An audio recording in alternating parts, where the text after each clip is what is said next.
जय हिंद मेरे प्यारे दोस्तों, आप सभी का बहुत बहुत स्वागत है आज के इस लेक्चर में दिशा कम्युनिकेशन के इस यूट्यूब प्लेटफॉर्म पर। मैं हूं शुभम अग्रवाल।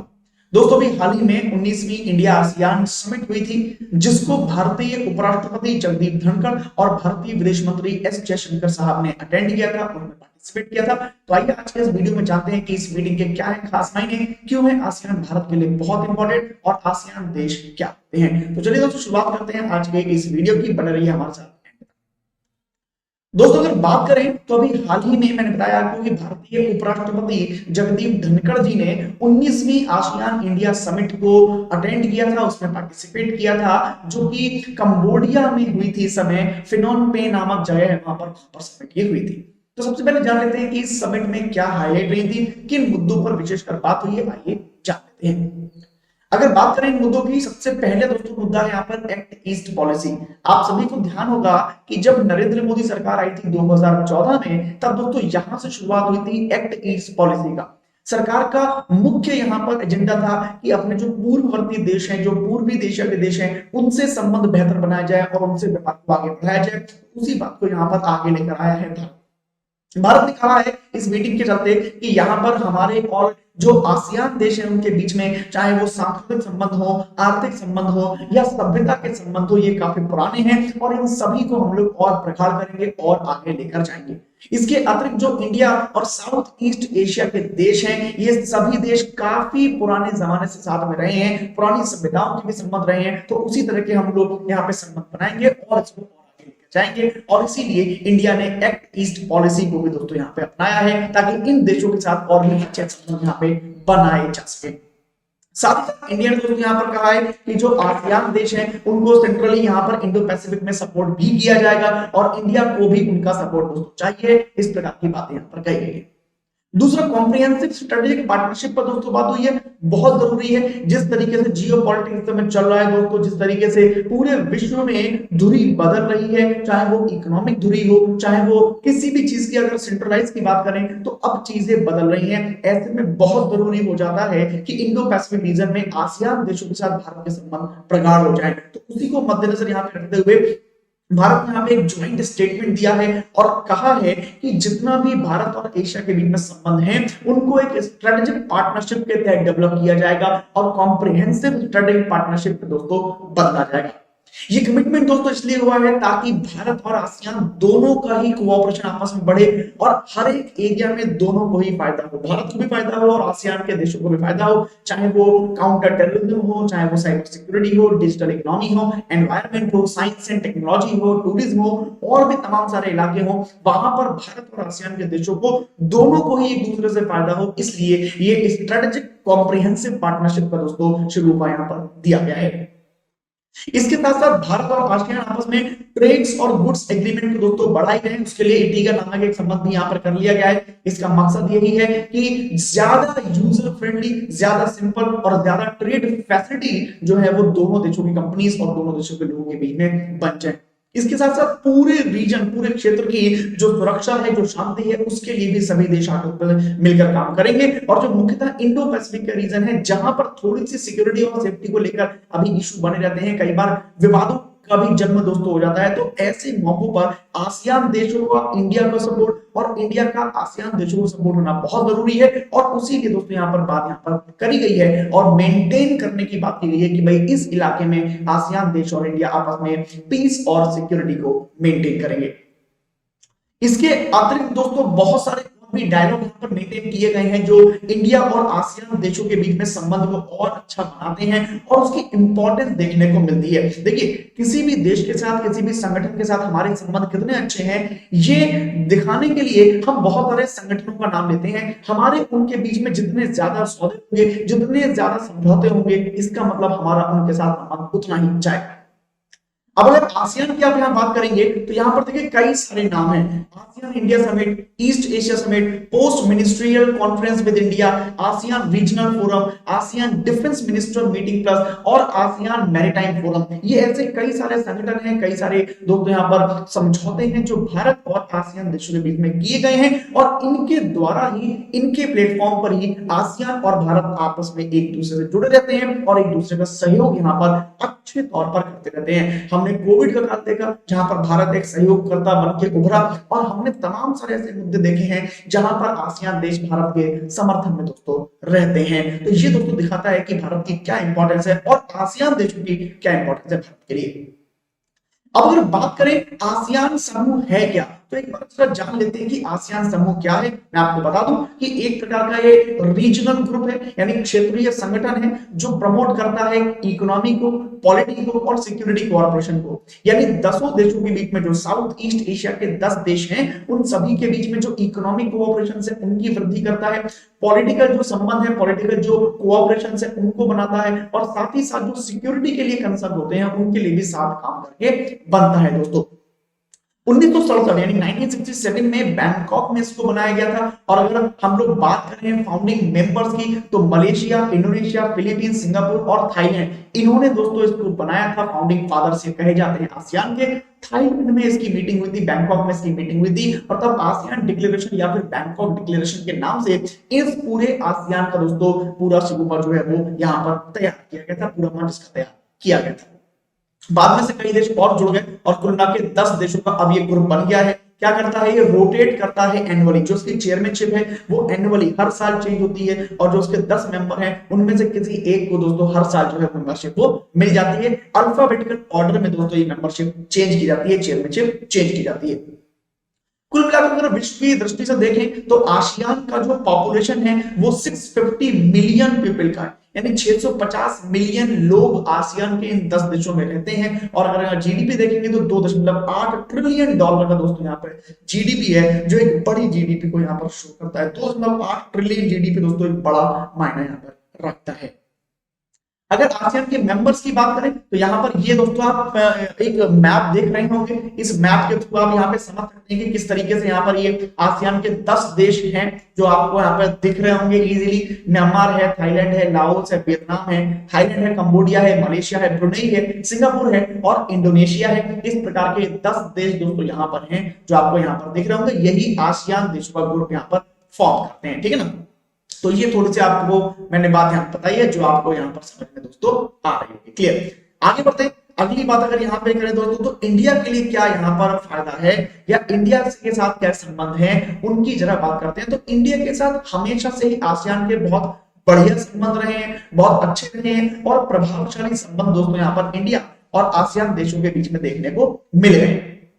साथ ही साथ अगर इंडिया की बात करें तो इंडिया के अलावा जो और देश हैं, चाहे वो यूएस है, चाइना है, जापान है, ऑस्ट्रेलिया है, ये लोग भी आसियान देशों के डायलॉग पार्टनर दोस्तों हैं। भारत के साथ साथ इन देशों के साथ भी इनके संबंध हैं और यहाँ पर भारत को प्रमुखता से अपने आप को उठाना होता है क्योंकि आसियान देश कहीं ना कहीं इस क्षेत्र में भारत के लिए बहुत जरूरी दोस्तों हो जाते हैं। इसके लिए भारत ने भी डायलॉग रिलेशन स्टार्ट किए थे। 1992 में यहाँ पर सेक्टोरल पार्टनरशिप भी स्टार्ट की गया था जिसके द्वारा भारत के जो लोग थे, भारत के जो पॉलिटिकल फॉर्मर्स थे वो जो है वो आसियान देशों के साथ जुड़े, इनके साथ और संबंध हमारे अच्छे हुए, बिजनेस हमारा बड़ा, ट्रेड हमारा बड़ा और भी सारी चीजें हुई। इसके बाद दोस्तों दिसंबर 1995 में जो फुल डायलॉग पार्टनरशिप थी वो हमने स्टैब्लिश किया और उसके बाद समिट लेवल पार्टनरशिप जो था वो हमने 2002 में आसियान देशों के साथ दोस्तों हमने स्टैब्लिश कर दिया था।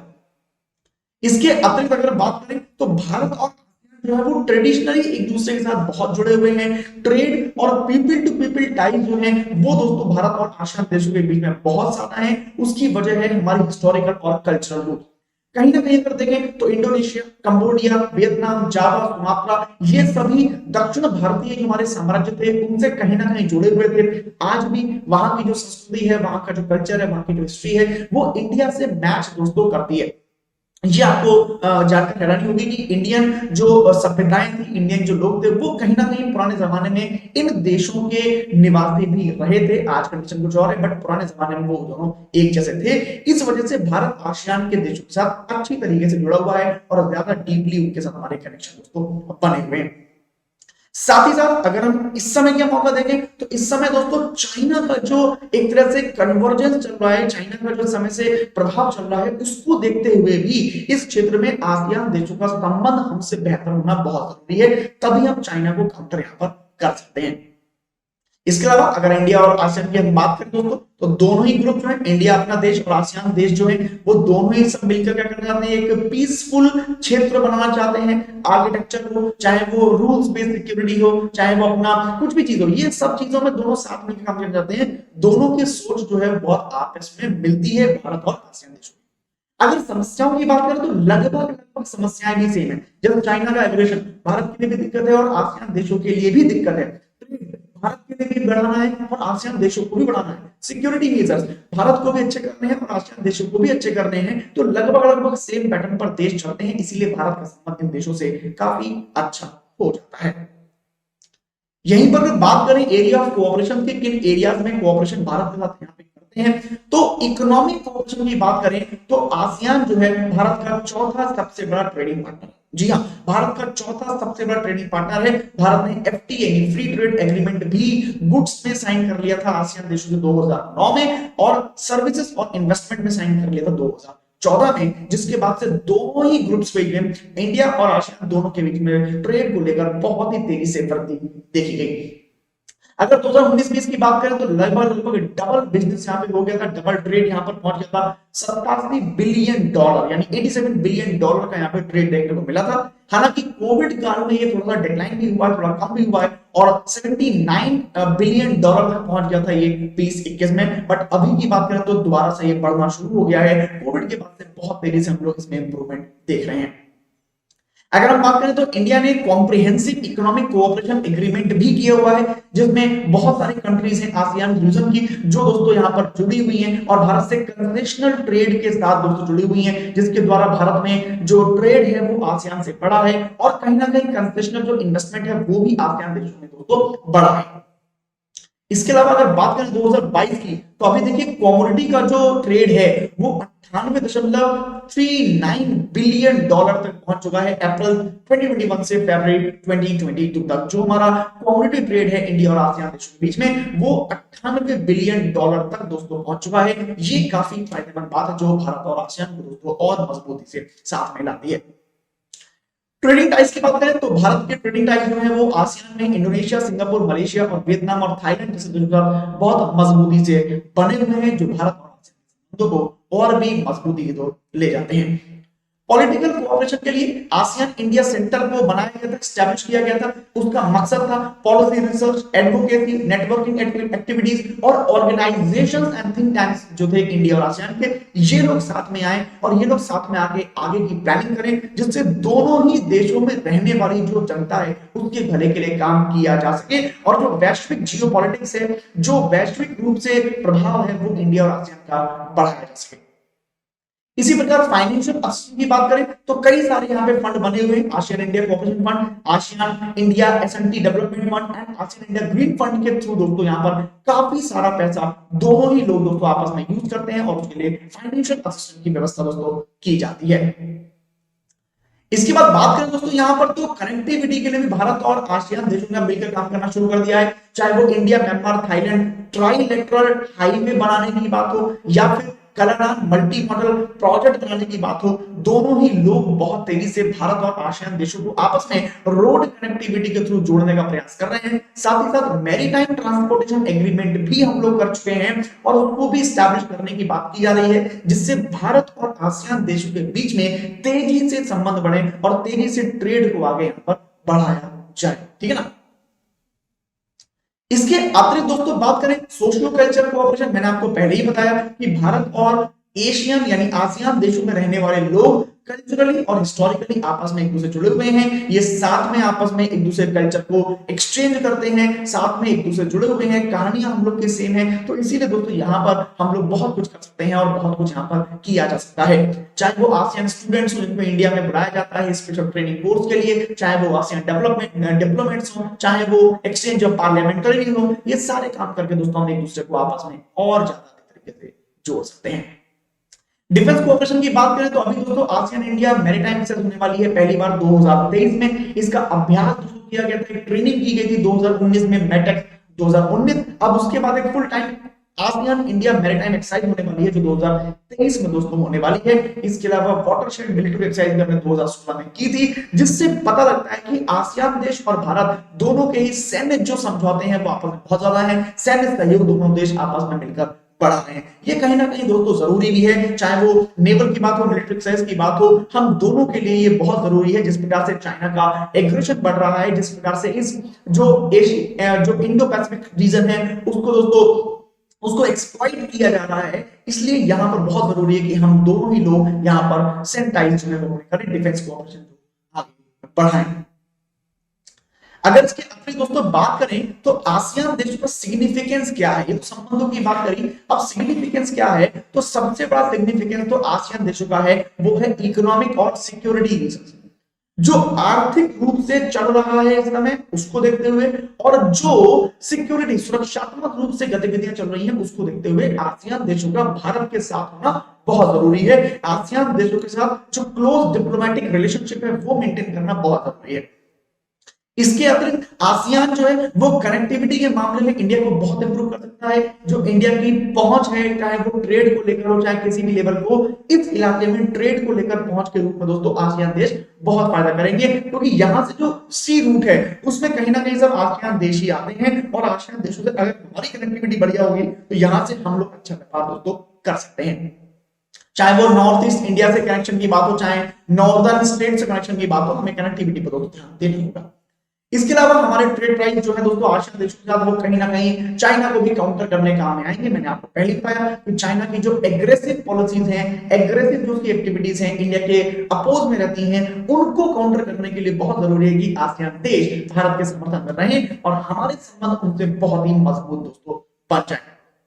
इसके अलावा आसियान ने दोस्तों क्या किया, सेंट्रलाइज्ड पोजीशन को ऑक्युपाई किया है रूल बेस्ड सिक्योरिटी के मामले में, चाहे वो के मामले में हो, इंडिया पैसिफिक रीजन में, तो उसको देखते हुए भारत के लिए बहुत इंपॉर्टेंट हो जाते हैं आसियान के ये सभी देश। तो ये आपको यहाँ पे थोड़ा ध्यान रखना पड़ेगा, चाहे वो साथ में काउंटर इंसर्जेंसी की बात हो नॉर्थ ईस्ट में, या फिर कॉम्बैट टेररिज्म की बात हो, टैक्स इवेजन की बात हो, इन सब मामलों को देखते हुए कहीं ना कहीं हमारा जो आसियान देशों के साथ संबंध है वो बहुत जरूरी हो जाता है कि हमारे मजबूत रहें।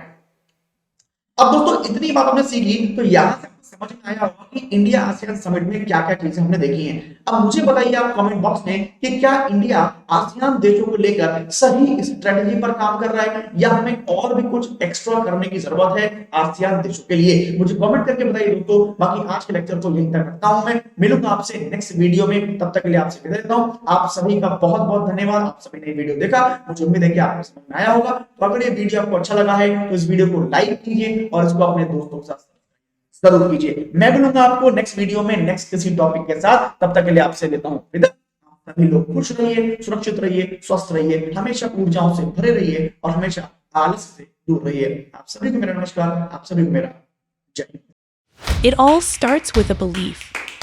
Belief to carve out a new path to bring knowledge. To build the leaders of tomorrow. We bring the way that leads to something new.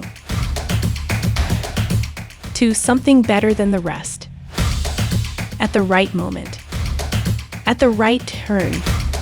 At the right page. Now unveiling the outlook that is dynamic, accessible, and progressive.